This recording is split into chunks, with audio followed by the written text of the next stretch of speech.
All right, so today we're going to do a deep dive into something that really caught my eye. Okay. It's about this Nigerian music minister, Pastor Nathaniel Bassey. He's going to be performing at President Trump's inaugural prayer breakfast. Oh, wow. Now, you might be thinking, okay, so what's the big deal? Yeah. And that's exactly what we're here to figure out. Yeah. I mean, it is interesting how this one little announcement can kind of touch on so many different things, right? You got faith, obviously. Yeah, of course. Music, politics, international relations. Thanks a lot. There are layers here Yeah. that I think our listeners will find really interesting. Absolutely. Yeah. Let's start with the basics. Okay. Who is Pastor Nathaniel Bassey, and why is his presence at this event noteworthy? Well, Pastor Bassey is he's a pretty major figure in Nigerian gospel music. Okay. And when I say major, I mean his influence extends like way beyond Nigeria. He's known for his incredible vocals, his trumpet playing. He plays trumpet, too. Yeah. And he leads these massive spirit-filled worship sessions. Really? Which is really something else. But he's not just a musician. He's also a pastor with a really large following. I see.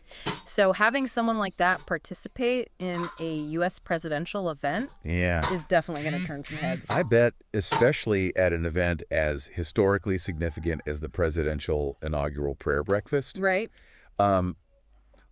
What kind of atmosphere surrounds this breakfast? What are we talking about here? This is an event that has taken place for like almost every president since Eisenhower. Wow.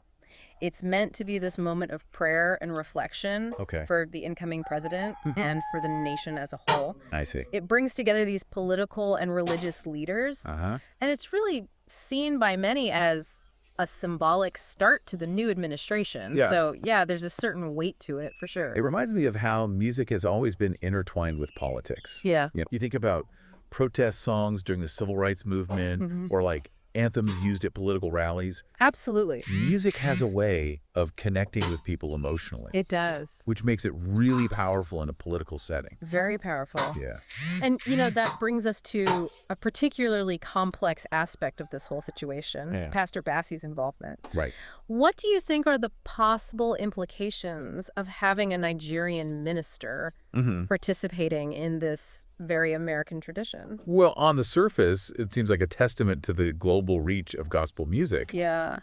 But could it also be a sign of something more? Maybe. Like a desire for international collaboration or religious diplomacy or... Absolutely. I mean, think about it. Yeah. Nigeria has a very large Christian population. That's true. Having a prominent Nigerian religious figure participate in this event could be seen as a gesture of goodwill, a demonstration of shared faith across borders. Yeah, that makes sense. Right. So this leads us to a crucial point, and it's one that I think you'll find fascinating. All right. Given the political climate surrounding President Trump, Pastor Bassey's decision to participate carries a certain weight. You know what I mean? Oh, yeah. What do you think are some of the potential pitfalls here? Well, considering some of President Trump's policies, let's just say, for example, his stance on immigration. Right. It's easy to see why Pastor Bassey's participation might be viewed as like a tacit endorsement by some. And that could definitely lead to criticism. Yeah, I can see that. Yeah. This kind of makes you wonder about the global implications of this. Yeah. How could this event impact future interactions between religious leaders and political figures on the world stage? That's a good question. Yeah. Will we see more religious leaders kind of stepping into the political sphere, particularly on an international level? Will this encourage more collaboration? Right. Or could it potentially heighten tensions? It's hard to say. It's definitely something to keep an eye on. A lot to unpack from this seemingly simple announcement. You said it. It really highlights the complex intersection of faith, music, and politics, and leaves us with some really interesting questions to consider. Definitely food for thought. Absolutely.